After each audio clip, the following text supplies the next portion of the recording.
ಮನೋವಿಹಾರಿಣಿ.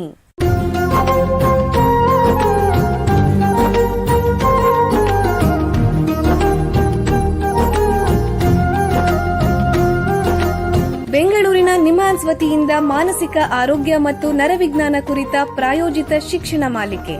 ಸಹಯೋಗ ಕರ್ನಾಟಕ ವಿಜ್ಞಾನ ಮತ್ತು ತಂತ್ರಜ್ಞಾನ ಅಕಾಡೆಮಿ, ವಿಜ್ಞಾನ ಮತ್ತು ತಂತ್ರಜ್ಞಾನ ಇಲಾಖೆ, ಕರ್ನಾಟಕ ಸರ್ಕಾರ. ಕೇಳಿ ಮಾನಸಿಕ ಆರೋಗ್ಯ ಮತ್ತು ನರವಿಜ್ಞಾನ ಕುರಿತ ಮಾಲಿಕೆ ಮನೋವಿಹಾರಿಣಿ. ನಮಸ್ಕಾರ ಶ್ರೋತೃಗಳೇ, ನಿಮಗೆಲ್ಲರಿಗೂ ಮನೋವಿಹಾರಿಣಿ ಶಿಕ್ಷಣ ಮಾಲಿಕೆಯ ಈ ಸಂಚಿಕೆಗೆ ಆತ್ಮೀಯ ಸ್ವಾಗತ. ಹಿಂದಿನ 4 ಸಂಚಿಕೆಗಳಲ್ಲಿ ಮಕ್ಕಳ ಮಾನಸಿಕ ಆರೋಗ್ಯ ಮತ್ತು ಮಕ್ಕಳಲ್ಲಿ ಕಂಡುಬರುವಂತಹ ಮಾನಸಿಕ ಅಸ್ವಸ್ಥತೆಗಳು ಮತ್ತು ನರಮಂಡಲದ ಕಾಯಿಲೆಯ ಬಗ್ಗೆ ತಿಳ್ಕೊಂಡ್ವಿ. ಇಂದಿನಿಂದ ಮುಂದಿನ ಸಂಚಿಕೆಗಳಲ್ಲಿ ಹದಿಹರೆಯದವರ ಮಾನಸಿಕ ಆರೋಗ್ಯ ಮತ್ತು ಸಮಸ್ಯೆಗಳ ಬಗ್ಗೆ ತಿಳ್ಕೊಳ್ಳೋಣ. ಪರಿಚಯದವರೊಬ್ಬರು ನನ್ನ ಹತ್ರ ತಮ್ಮ ಮನೆ ಪರಿಸ್ಥಿತಿ ಬಗ್ಗೆ ಪೇಚಾಡ್ಕೋತಾ ಇದ್ರು. ನನ್ನ ಮಗನಿಗೆ 15 ವರ್ಷ, ನನ್ನ ಮಾತೇ ಕೇಳೋದಿಲ್ಲ ಸರ್. ಹುಡುಗ ವಯಸ್ಸಿನ ಪ್ರಭಾವ ಅನಿಸುತ್ತೆ. ಪ್ರತಿಯೊಂದು ಮಾತಿಗೂ ಎದುರುತ್ತರ ಕೊಡ್ತಾನೆ.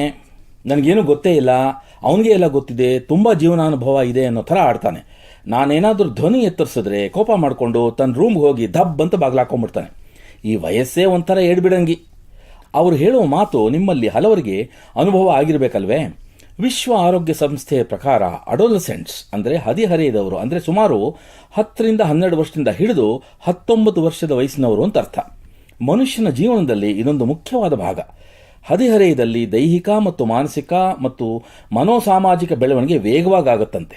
ಈ ಸಮಯದಲ್ಲಿ ವ್ಯಕ್ತಿಯಲ್ಲಿ ಆಲೋಚನೆ, ತರ್ಕ ಮತ್ತು ಕೌಶಲ್ಯಗಳ ಅಭಿವೃದ್ಧಿ ಆಗೋ ಸಮಯ. ಅವರು ಸಾಮಾಜಿಕ ಜವಾಬ್ದಾರಿ, ಸಂಬಂಧಗಳು, ಹೆಚ್ಚಿನ ಸ್ವಾತಂತ್ರ್ಯಗಳನ್ನು ಬೆಳೆಸ್ಕೋತಾರಂತೆ. ಇದಕ್ಕೆ ತಕ್ಕಂತೆ ಅವರ ಮೆದುಳಿನ ರಚನೆ, ವಿವಿಧ ಭಾಗಗಳ ನಡುವಿನ ಸಂಪರ್ಕಗಳಲ್ಲಿ ಬದಲಾವಣೆ, ದೇಹದಲ್ಲಿ ಹಾರ್ಮೋನುಗಳ ವ್ಯತ್ಯಾಸ ಇತ್ಯಾದಿ ಆಗ್ತಾ ಇರುತ್ತಂತೆ. ಈ ವಯಸ್ಸು ಅವರ ದೈಹಿಕ ಮತ್ತು ಮಾನಸಿಕ ಆರೋಗ್ಯಕ್ಕೆ ಉತ್ತಮ ಅಡಿಪಾಯ ಹಾಕುವ ಸಮಯ ಕೂಡ.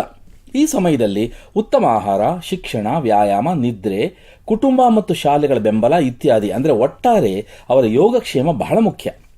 ಹಾಗೇನೆ ವಿವಿಧ ರೀತಿಯ ಮಾನಸಿಕ ಹಾಗೂ ನರಮಂಡಲದ ಕಾಯಿಲೆಗಳಿಗೆ ತುತ್ತಾಗುವುದು ಕೂಡ ಈ ವಯಸ್ಸಲ್ಲೇ. ಹಾಗಾಗಿ ಇದರ ಬಗ್ಗೆ ಹೆಚ್ಚಿನ ಮಾಹಿತಿ ಎಲ್ರಿಗೂ ಅತ್ಯಗತ್ಯ.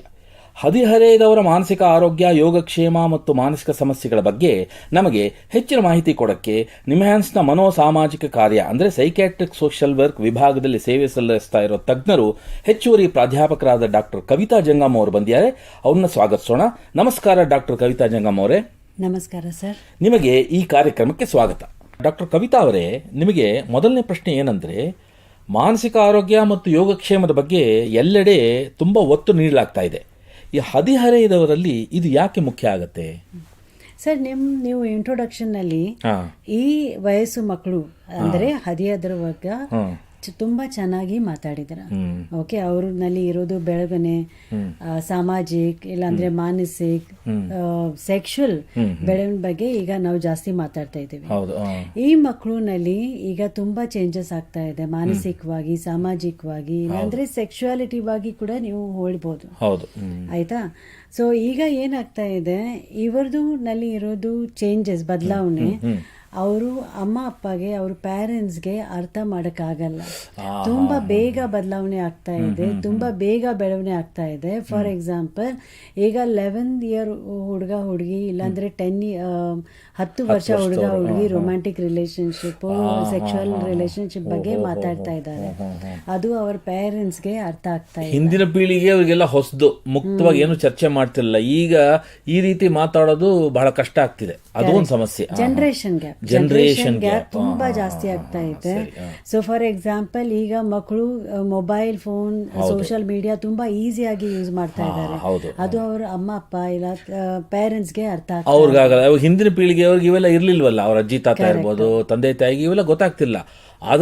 ಅದರಿಂದನೂ ಅಂತರ ಬೆಳೀತಾ ಇದೆ. ಅದು ಸಮಸ್ಯೆ ಆಗ್ತಿದೆ ಅಂತ ಹೇಳ್ತೀರಾ? ಇನ್ನೊಂದು ಕಾರಣ ಏನಂದ್ರೆ, ಈಗ ಈ ಮಕ್ಕಳದು ಜೀವನದಲ್ಲಿ ಶಾಲೆಯಲ್ಲಿ ತುಂಬಾ ಬದಲಾವಣೆ ಆಗ್ತಾ ಇದೆ. ತುಂಬಾ ಕಾಂಪಿಟೇಟಿವ್ ಎಕ್ಸಾಮ್ಸ್, ತುಂಬಾ ಕಾಂಪಿಟೇಟಿವ್ ಸಿಲೆಬಸ್ ಆಗ್ತಾ ಇದೆ. ಈಗ 6th ಸ್ಟ್ಯಾಂಡರ್ಡ್ ಇಂದಾನೇ ಈ ಮಕ್ಕಳಿಗೆ ಅವರು ಕರಿಯರ್ ಬಗ್ಗೆ ಯೋಚನೆ ಮಾಡಬೇಕು. ನಾನು ಇಂಜಿನಿಯರಿಂಗ್ ಮಾಡಬೇಕಾ, ಇಲ್ಲಾಂದ್ರೆ ಮೆಡಿಸಿನ್ ಮಾಡಬೇಕು, ನೀಟ್ ಪ್ರಿಪರೇಷನ್ ಮಾಡಬೇಕು, ITI, PU colleges are becoming more integrated in ಅಂದ್ರೆ JEE ಇಂಟಿಗ್ರೇಷನ್ ಆ ತರಾನೇ. ಅಂದ್ರೆ ಮೊದಲೇ ನಿರ್ಧಾರ ಮಾಡ್ಬಿಡ್ಬೇಕು ಇವ್ರು ಚಿಕ್ಕ ಹುಡುಗರಾಗಿದ್ದಾಗ್ಲೇನೆ, ನಾನು ಇಂಜಿನಿಯರಿಂಗ್ ಹೋಗ್ತೀನಾ ಅಥವಾ ಆರ್ಟ್ಸ್ ತಗೋತೀನ, ಕಾಮರ್ಸ್, ಆ ಒಂದು ಒತ್ತಡ ಇರೋದ್ರಿಂದನೂ ಸಮಸ್ಯೆ ಜಾಸ್ತಿ ಆಗ್ತಿದೆ ಹದಿಹರೆಯದವರಲ್ಲಿ ಅಂತ ಹೇಳ್ತಿದ್ದೀರಾ. ಇನ್ನೊಂದು ಕಾರಣ ನೀವು ನೋಡಿದ್ರೆ ಈಗ ಕೋವಿಡ್ ಆದ್ಮೇಲೆ ಸ್ಪೆಷಲಿ ನಮ್ಗೆ ಎಲ್ಲರಿಗೂ ಗೊತ್ತು, ಆನ್ಲೈನ್ ಎಜುಕೇಶನ್ ಇಂದ ಈ ಮಕ್ಕಳದಲ್ಲಿ ಸೋಷಿಯಲ್ ಮೀಡಿಯಾ ಇನ್ಫ್ಲೂಯೆನ್ಸ್ ತುಂಬಾ ಜಾಸ್ತಿ ಆಗಿದೆ. ಸೊ ಈಗ social media influence, for example use of Instagram, Facebook, ಇನ್ನು ತುಂಬಾ ಜಾಸ್ತಿ ಸೋಷಿಯಲ್ ಮೀಡಿಯಾ ಇನ್ಫ್ಲೂಯೆನ್ಸಸ್ ಇದೆ. ಸೊ ಅದರಿಂದ ಏನಾಗ್ತಾ ಇದೆ, ಈ ಮಕ್ಕಳಿನಲ್ಲಿ ತುಂಬಾ ಪ್ರೆಷರ್, ತುಂಬಾ ಒತ್ತಡ ಜಾಸ್ತಿ ಆಗ್ತದೆ. ಇದರಿಂದ ಅವ್ರದಲ್ಲಿ ಮಾನಸಿಕ ಕಾಯಿಲೆ ಬರೋದು ಚಾನ್ಸಸ್ ಇನ್ನೂ ಜಾಸ್ತಿ ಹೆಚ್ಚಾಗುತ್ತೆ ಈ ಸಮಸ್ಯೆಗಳಿಂದ.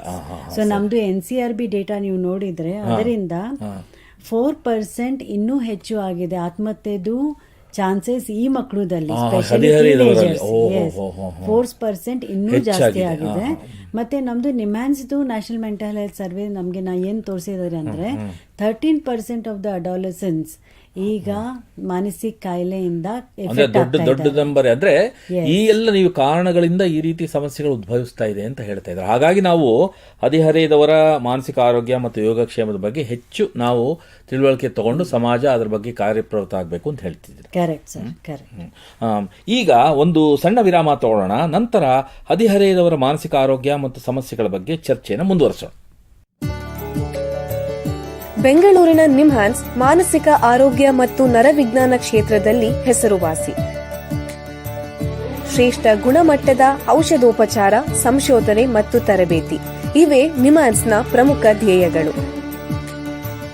ದೇಶದ ವಿವಿಧ ಭಾಗಗಳಿಂದ ಬರುವ ಲಕ್ಷಾಂತರ ಜನರಿಗೆ ಚಿಕಿತ್ಸೆ ನೀಡುವ ನಿಮ್ಹಾನ್ಸ್ಗೆ ರಾಷ್ಟ್ರೀಯ ಪ್ರಾಮುಖ್ಯತಾ ಸಂಸ್ಥೆ ಎಂಬ ಗೌರವ.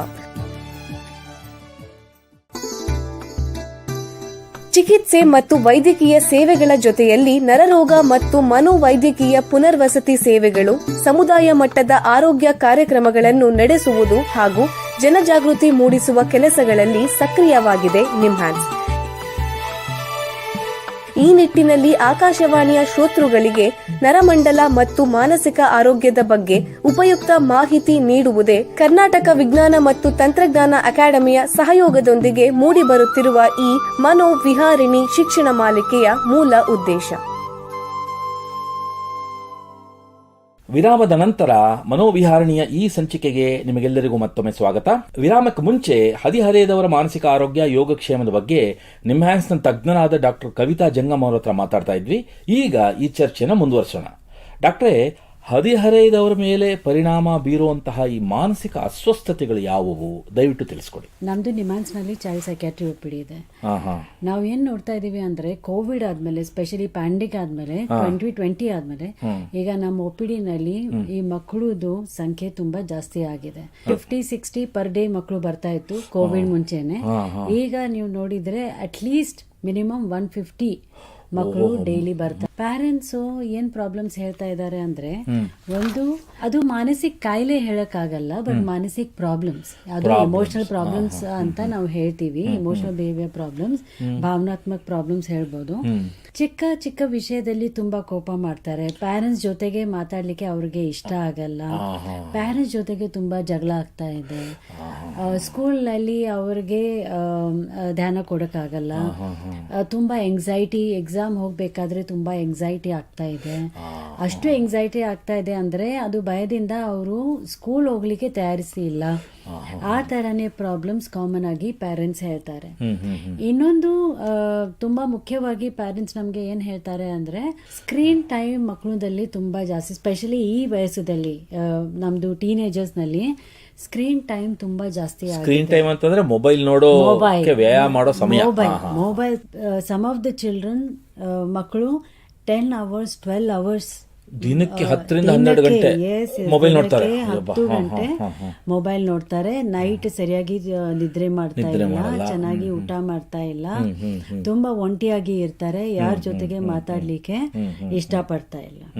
ಮತ್ತೆ ಇನ್ನೊಂದು ತುಂಬಾ ಕಾಮನ್ ಆಗಿ ನಾವು ಸ್ಕೂಲ್ಸ್ ನಲ್ಲಿ, ಕಾಲೇಜ್ ನಲ್ಲಿ ಪ್ರಾಬ್ಲಮ್ಸ್ ನೋಡ್ತಾ ಇದ್ದೇವೆ.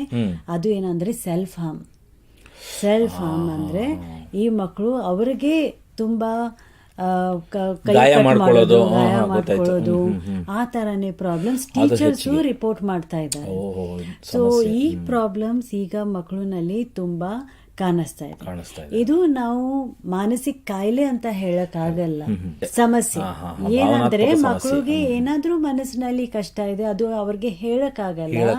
ಅದರಿಂದಾನೇ ಇದು ಕೋಪ ಮಾಡೋದು, ಸಿಟ್ಟು ಮಾಡೋದು, ಸೆಲ್ಫ್ ಹಾರ್ಮ್ ಮಾಡೋದು, ಆತ್ಮಹತ್ಯೆದು ಯೋಚನೆ ಬರೋದು, ಇದು ಪ್ರಾಬ್ಲಮ್ಸ್ ಅವ್ರಲ್ಲಿ ತುಂಬಾ ಕಾಮನ್ ಆಗಿ ನಮ್ಗೆ ಈಗ ಕಾಣಿಸ್ತಾ ಇದೆ. ಇದನ್ನ ತಡೆಗಟ್ಟಕ್ಕೆ ಸಾಧ್ಯವೇ? ಹೇಗ್ ಮಾಡಬಹುದು? ಏನ್ ಮಾಡಬಹುದು? ಖಂಡಿತವಾಗಿ ಮಾಡಬಹುದು. ಪ್ರಿವೆನ್ಷನ್ ಪ್ರೋಗ್ರಾಮ್ಸ್ ಈಗ ತುಂಬಾ ಇಂಪಾರ್ಟೆಂಟ್ ಇದೆ. ನಾವು ಸ್ಕೂಲ್ನಲ್ಲಿ ಇಲ್ಲಾಂದ್ರೆ ಕಮ್ಯುನಿಟಿದಲ್ಲಿ ಪೇರೆಂಟ್ಸ್ ಜೊತೆಗೆ, ಟೀಚರ್ಸ್ ಜೊತೆಗೆ, ಈ ಸ್ಟೂಡೆಂಟ್ಸ್ ಜೊತೆಗೆ ನಾವು ಖಂಡಿತವಾಗಿ ಈ ಪ್ರಿವೆಂಟಿವ್ ಪ್ರೋಗ್ರಾಮ್ಸ್ ಮಾಡಿದ್ರೆ ಖಂಡಿತವಾಗಿ ಈ ಪರ್ಸೆಂಟೇಜ್ ನಾವು ಕಮ್ಮಿ ಮಾಡ್ಬೋದು. ಈ ಪ್ರೋಗ್ರಾಮ್ಸ್ಗೆ ನಾವು ಸ್ಕೂಲ್ ಮೆಂಟಲ್ ಹೆಲ್ತ್ ಪ್ರೋಗ್ರಾಮ್ಸ್ ಅಂತ ಹೇಳ್ತೀವಿ. ಈಗ ಏನಾಗ್ತಾ ಇದೆ, ಸ್ಕೂಲ್ಸ್ನಲ್ಲಿ ಮೆಂಟಲ್ ಹೆಲ್ತ್ ಇಲ್ಲಾಂದ್ರೆ ಮಾನಸಿಕ ಪ್ರಾಬ್ಲಮ್ಸ್ ಬಗ್ಗೆ ಮಾತಾಡಕ್ಕೆ ಹೋಗದಿದ್ರೆ ಟೀಚರ್ಸ್ಗೆ ಭಯ ಆಗುತ್ತೆ. ನಮ್ಮ ಸ್ಕೂಲ್ನಲ್ಲಿ ಈ ತರಾನೇ ಏನಿಲ್ಲ, ನನ್ನ ಮಕ್ಕಳು ಎಲ್ಲ ಚೆನ್ನಾಗಿದ್ದಾರೆ ಹಂಗೆ ಹೇಳ್ತಾರೆ. ಫಾರ್ ಎಕ್ಸಾಂಪಲ್ ಸಬ್ಸ್ಟೆನ್ಸ್ ಅಬ್ಯೂಸ್, ತುಂಬಾ ಮಕ್ಕಳು ಈಗ ಸ್ಮೋಕಿಂಗ್ ಎಲ್ಲ ಮಾಡ್ತಾರೆ. ಬಟ್ ನಾವು ಸ್ಕೂಲ್ನಲ್ಲಿ ಹೋದ್ರೆ ಇಲ್ಲ, ನಮ್ಮ ಸ್ಕೂಲ್ನಲ್ಲಿ ತೊಂದರೆ ಇಲ್ಲ, ನಮ್ಮ ಮಕ್ಕಳು ತುಂಬಾ ಚೆನ್ನಾಗಿದ್ದಾರೆ.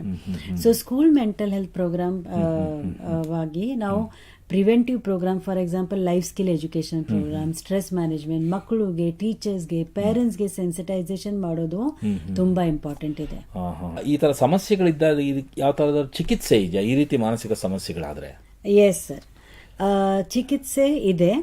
ಸೊ ನಮ್ದು ನಿಮ್ಹಾನ್ಸ್ನಲ್ಲಿ child and adolescent psychiatry unit ಇದೆ. ಒಂದು ಔಟ್ ಪೇಷಂಟ್ ಮತ್ತೆ ಇನ್ ಪೇಷಂಟ್. ಸೊ ನಾವು ಅಡ್ಮಿಷನ್ಗೋಸ್ಕರ ಮಕ್ಕಳಿಗೆ ವಾರ್ಡ್ಸ್ ಇದೆ, ಮತ್ತೆ ಡೈಲಿ OPD ಇದೆ. ತುಂಬಾ ಜಾಸ್ತಿ ಪ್ರಾಬ್ಲಮ್ ಇದೆ, ತಡೆಯಕ್ಕಾಗಲ್ಲ, ಮ್ಯಾನೇಜ್ ಮಾಡಕ್ಕಾಗಲ್ಲ. ಪೇರೆಂಟ್ಸ್ಗೆ ತುಂಬಾ ಕಷ್ಟ ಆಗ್ತಾ ಇದೆ, ಮಕ್ಕಳಿಗೆ ತುಂಬಾ ಕಷ್ಟ ಆಗ್ತಾ ಇದೆ, ಸ್ಕೂಲ್ ಹೋಗಕ್ಕಾಗಲ್ಲ, ತುಂಬಾ ಭಯ ಆಗ್ತಾ ಇದೆ, ಸೆಲ್ಫ್ ಹಾರ್ಮ್, ಸ್ಯೂಸೈಡ್, ಆ ತರಾನೇ ಪ್ರಾಬ್ಲಮ್ಸ್ ಇದ್ರೆ ಖಂಡಿತವಾಗಿ ಅವರು mental health professional, child psychiatrist ನೋಡ್ಬೇಕು. ಆಯ್ತಾ? ತುಂಬಾ ಕಮ್ಮಿ ಪ್ರಾಬ್ಲಮ್ ಇದೆ.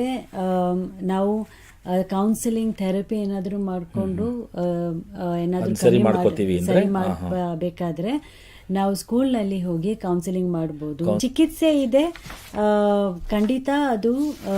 ಅದು ಪೇರೆಂಟ್ಸು, ಟೀಚರ್ಸು ಅದ್ರ ಬಗ್ಗೆ ಅವೇರ್ನೆಸ್ ಮಾಡಬೇಕು, ಅವರು